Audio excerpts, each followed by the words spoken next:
আসসালামু আলাইকুম everyone, welcome to জান্নাত ওয়ার্ল্ড। আশা করি যে যেখান থেকে ভিডিওটি দেখছেন সবাই ভালো আছেন। আলহামদুলিল্লাহ আমরাও ভালো আছি। সবার মাঝে আরও একটা ভিডিও স্টার্ট করতে যাচ্ছি। আই হোপ আপনাদের কাছে ভালো লাগবে। সবাই হ্যাপি নিউ ইয়ার। আমার হ্যাপি নিউ ইয়ারটা একটু লেট হয়ে গেল। আমি এই বছরের প্রথম ভিডিও ছাড়ছি, তার আমার ভয়েসটাও একটু অন্যরকম শোনা যাচ্ছে, কারণ আমি আমার সিক ছিলাম। ঠান্ডা, কাশি, জ্বর, মানে ঠান্ডার মধ্যে যা হয় আর কি উইন্টার সিজনে, এতটুকুই।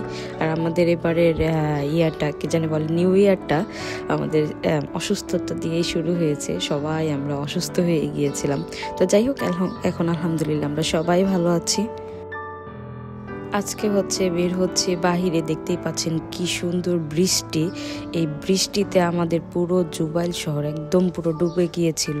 তো আসার পরপরই এরকম বৃষ্টি হয়েছিল। তো ওর বাবা বৃষ্টি দেখে রুমে বসে থাকতে পারছিল না, বললো যে চলো বাইরে ঘুরতে নিয়ে যাই।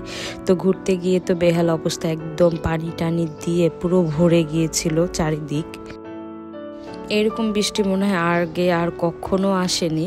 তো ওর বাবা অনেক লোভ করেছিল বাহিরে বৃষ্টির মধ্যে বসে বসে দোকান থেকে নিয়ে পাকোড়া খাবে, বাট অনেক জায়গায় পাকোড়ার জন্য গিয়েছিল এই বৃষ্টি ঠেলে ঠেলে, বাট কোথাও পাকোড়া পায়নি। এর থেকে ভালো আমার রুমেই বানানো ভালো ছিল। এতটা বৃষ্টি হয়েছিল, একদম পুরো অনেক জায়গায় গাড়ি আটকে আটকে ইঞ্জিন বন্ধ হয়ে গিয়েছিল, পানিটা এত দূর উঠে গিয়েছিল। বৃষ্টিটা অবশ্য 1 ঘন্টার মতো হয়েছিল। নর্মালি আমাদের সৌদি আরবে এতক্ষণ বৃষ্টি হয় না, আর 1 ঘন্টা বৃষ্টি হওয়া তো অনেক বড় সড়ো ব্যাপার। পানি, বিশেষ করে পানি যাওয়ার কোনো রাস্তা থাকে না, এই জন্য মেন সমস্যা হয়ে যায়। তো 1 ঘন্টা বৃষ্টিতে একদম পুরো জুবাইল শহর ডুবে গিয়েছিল, এরকম অবস্থা। এরপরে সব জায়গায় ঘুরে ফিরে যখন না পেলাম পাকোড়া, না পেয়ে হতাশ হয়ে তারপরে লুলুর মধ্যে আসলাম।